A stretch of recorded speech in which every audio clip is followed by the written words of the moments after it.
La carta que despertó la conciencia de un pueblo. Página 1. La carta de Donald.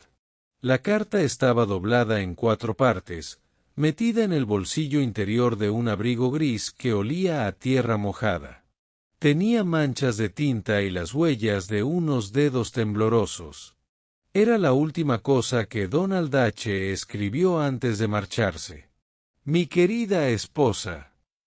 Las primeras palabras cayeron como una piedra en el corazón de Margaret. Estaba sentada en el porche de madera, con el sobre en las manos, cuando el sheriff Davis aparcó frente a la casa. Traía el rostro apagado y la mirada baja. Sin decir nada, le había entregado aquel papel.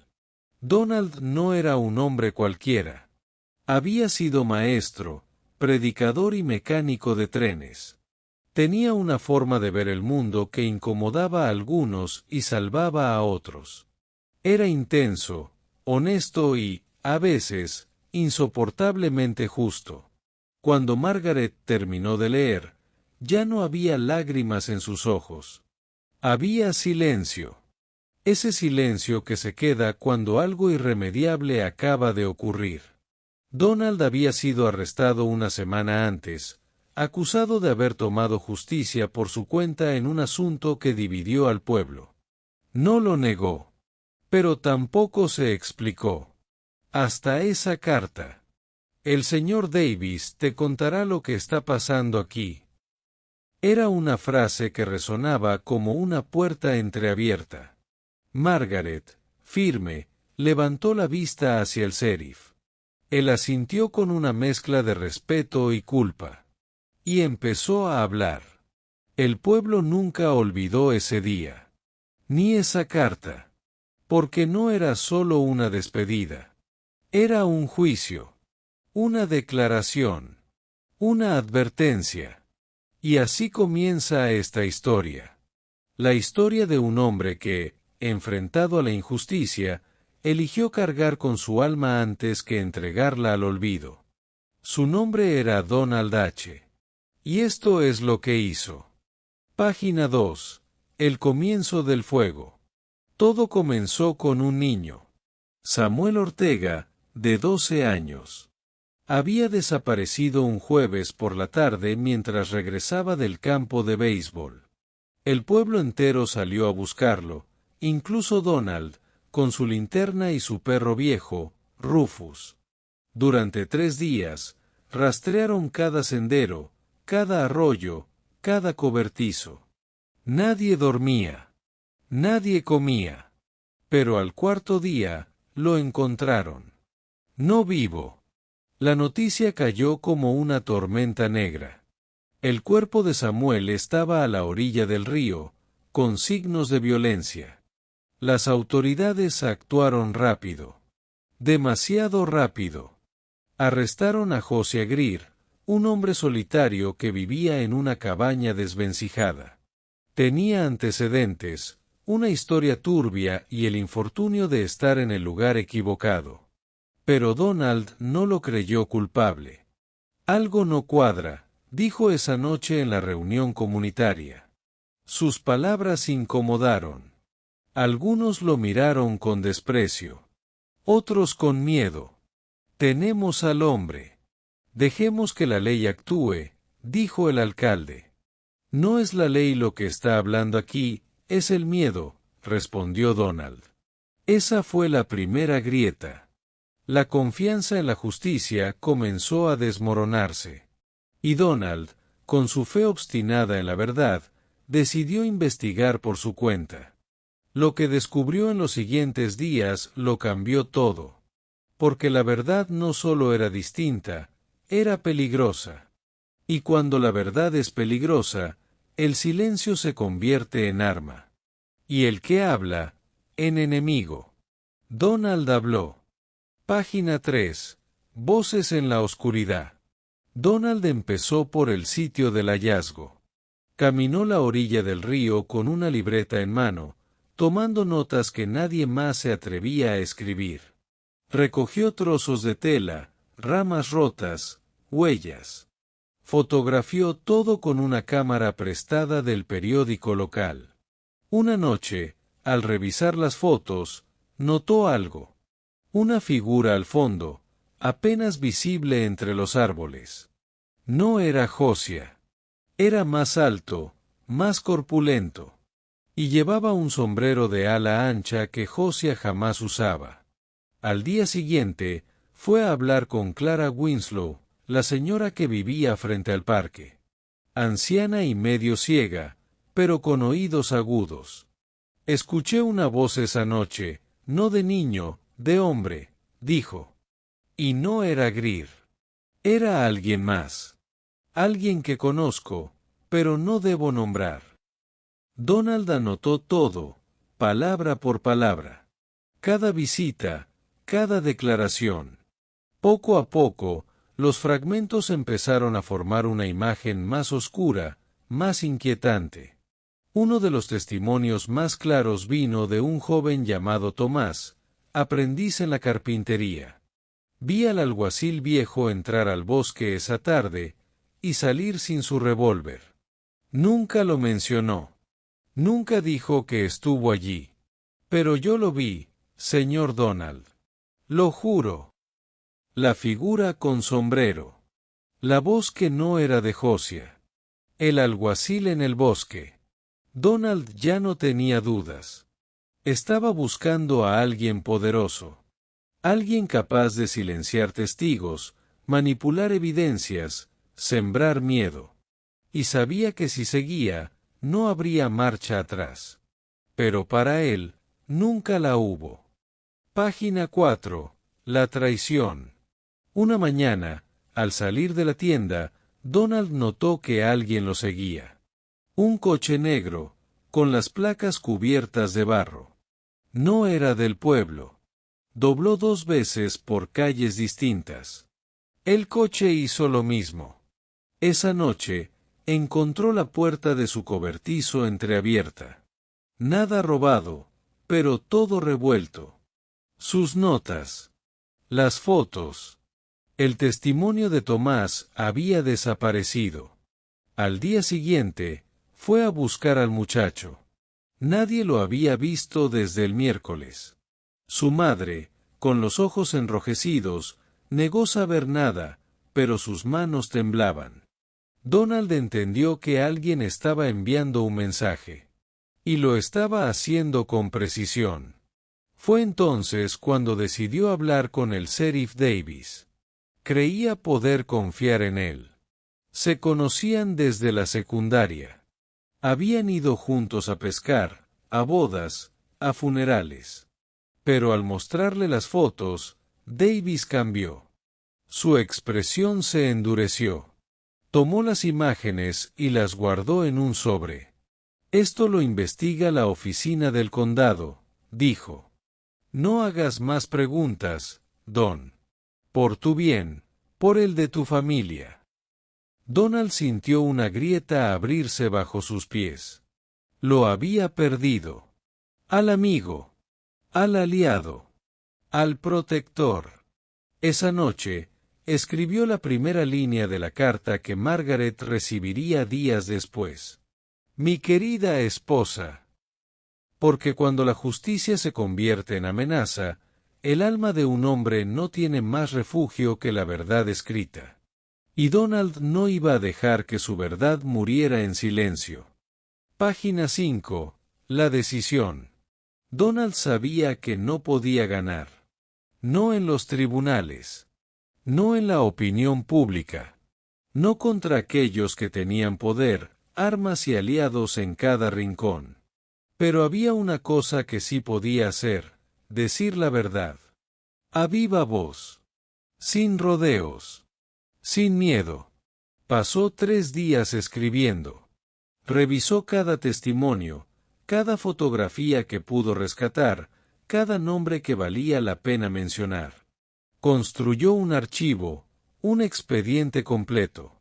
Lo dejó guardado dentro de una caja de herramientas, envuelta en plástico, bajo el piso del cobertizo. Le dejó instrucciones a Margaret en una nota separada. Si algo me ocurre, Entrega esto a la prensa de la capital. No al sheriff. No al juez local. A la prensa. Después de eso, caminó hasta la iglesia abandonada del viejo camino rural. Se arrodilló. Rezó. No por él, sino por los que quedarían. Por su esposa. Por sus hijos. Por Tomás. Por Samuel. Esa noche, encendió una lámpara de queroseno y escribió la carta. Con cada palabra, con cada línea, se despidió de su vida. No porque se rindiera, sino porque había decidido dejar que la verdad hablara por él. Y a veces, la verdad necesita mártires. Página 6. El último acto. El día amaneció gris, con una neblina espesa que parecía arrastrar los secretos del pueblo. Donald se puso su abrigo, el mismo donde guardó la carta, y caminó sin prisa hasta la plaza principal. Allí, frente al juzgado, se reunían los rostros habituales, vecinos que fingían no ver, autoridades que aparentaban control, y periodistas que aún no sabían que ese día escribirían historia. Donald se subió a las escalinatas. Sacó del abrigo un cuaderno marrón, y comenzó a leer en voz alta. Relató todo. Los errores de la investigación, las mentiras, los silencios cómplices, las desapariciones. Nombró al alguacil viejo, al alcalde, al juez que selló la orden de arresto sin pruebas. Cada palabra era como una bala directa a la conciencia de quienes lo escuchaban. No vengo a buscar justicia, dijo. Vengo a dejar claro que la justicia aquí murió mucho antes que Samuel. Hubo murmullos, rostros que se giraban, gente que comenzaba a grabar con sus teléfonos. Pero también hubo quienes se alejaron, quienes bajaron la mirada. Fue entonces cuando dos hombres vestidos de civil se acercaron. No llevaban insignias, pero todos sabían quiénes eran. Uno de ellos susurró algo al oído del sheriff Davis, que observaba desde lejos. Davis no reaccionó. Solo se fue. Donald bajó del estrado. Caminó hacia su casa. Sabía que no tenía mucho tiempo. Esa noche, mientras Margaret y los niños dormían, llegaron 4 vehículos. Luces apagadas. Golpes en la puerta. Donald no opuso resistencia. Y cuando lo sacaron esposado, miró al cielo como si respondiera a una voz que solo él podía oír. No tenía miedo. Ya no. Porque la verdad ya estaba en marcha. Y nada podría detenerla. Página 7. El encierro. La celda era fría, sin ventanas. Solo una cama de hierro, una manta áspera y una lámpara que parpadeaba como si también temiera la oscuridad. Donald no habló durante los primeros días. Observó. Escuchó. Y escribió, en trozos de papel que conseguía a escondidas. Le daba forma a lo que sería su legado, un testamento de conciencia para quien se atreviera a leerlo. El sheriff Davis lo visitó una sola vez. Cruzó la puerta con las manos en los bolsillos y el alma arrastrando los pies. No dijo mucho. Solo dejó un paquete envuelto en tela, la Biblia de Donald. Lo siento, Don. Ya no depende de mí, murmuró, y se fue sin mirar atrás. Donald pasó los siguientes días sumido en recuerdos. Pensaba en Samuel. En su rostro, en la manera en que jugaba con su gorra al caminar. En Tomás, y en si estaría a salvo. En Margaret, fuerte como siempre, cuidando de los niños y del jardín como si la vida pudiera seguir igual. Pero sobre todo, pensaba en lo que significaba la ley. No como un conjunto de reglas, sino como una promesa. Una promesa rota. Cada noche, se sentaba en el rincón más oscuro de la celda y escribía a la luz tenue, dejando palabras como huellas para quienes vendrían después. porque si lo iban a borrar, no sería en silencio. Y aunque el mundo lo olvidara, sus palabras seguirían gritando. Página 8. El juicio. El juicio comenzó una mañana nublada, con el tribunal lleno y las cámaras apuntando como rifles. Margaret llegó con los niños de la mano. Vestía de negro, no por luto, sino por respeto. Donald entró con paso firme. No había esposas, pero sí miradas. Algunas de odio, otras de vergüenza, unas pocas de esperanza. La fiscalía pintó a Donald como un agitador, un hombre que había intentado derribar las instituciones. Presentaron su discurso en la plaza como prueba de incitación. Omitieron cada nombre que él había denunciado. La defensa fue débil. Un abogado asignado por el Estado, joven, nervioso. Apenas usó los documentos que Donald había preparado.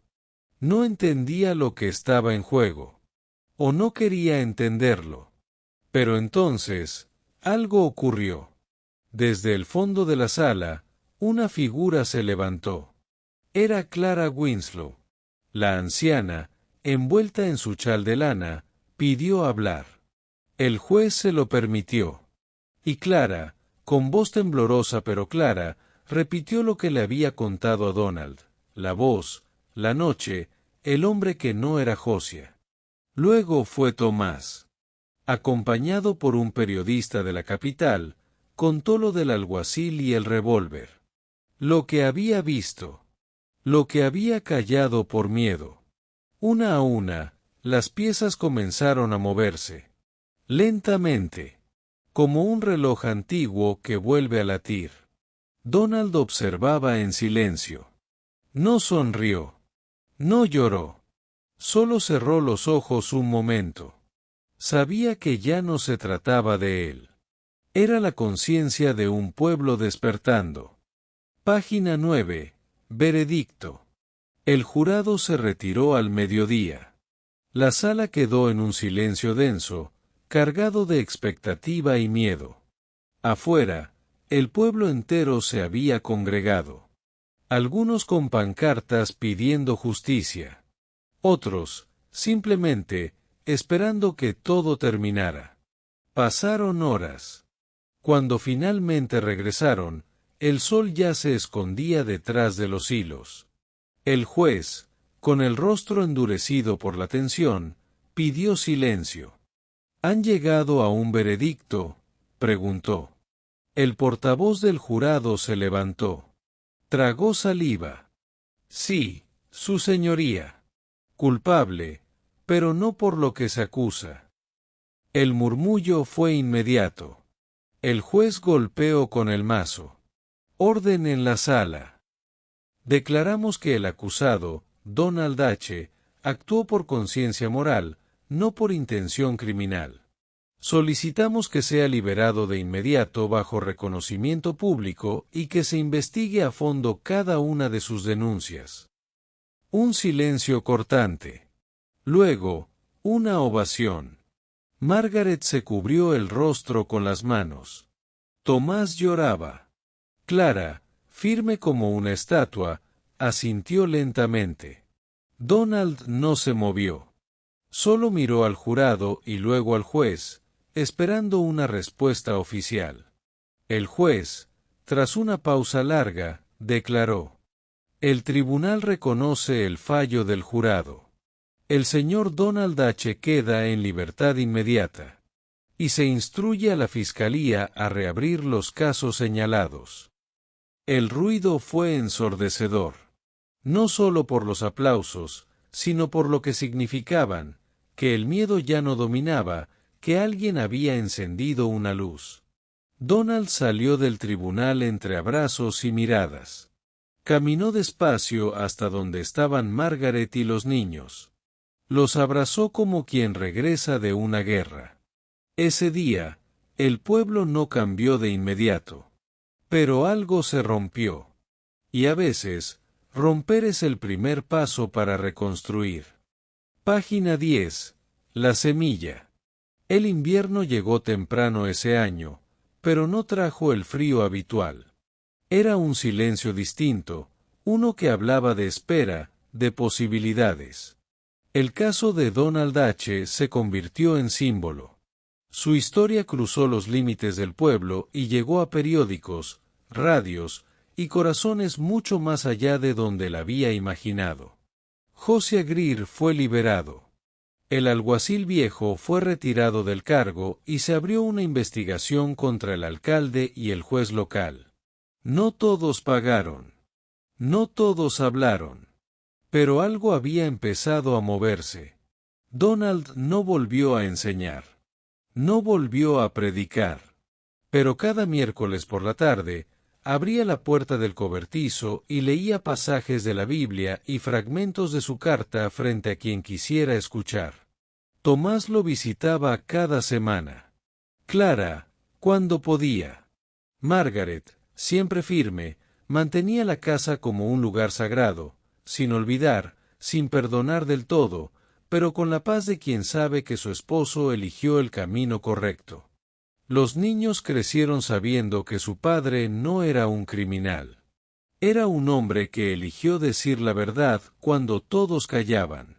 Y esa elección, aunque dolorosa, fue su legado más poderoso. Años después, en la entrada del pueblo, se erigió una pequeña placa de bronce. No era un monumento, ni una estatua. Solo un texto sencillo, junto a un árbol plantado por los hijos de Donald. Aquí comenzó algo. No una revolución. No una victoria. Sino una semilla. La semilla de una conciencia despierta. Que nunca vuelva a dormirse. Y en las noches tranquilas, cuando el viento sopla desde el río, hay quienes dicen que aún se escucha una voz leyendo en la oscuridad. Un hombre no puede tomarse la justicia por sus manos sin herir la conciencia de la humanidad.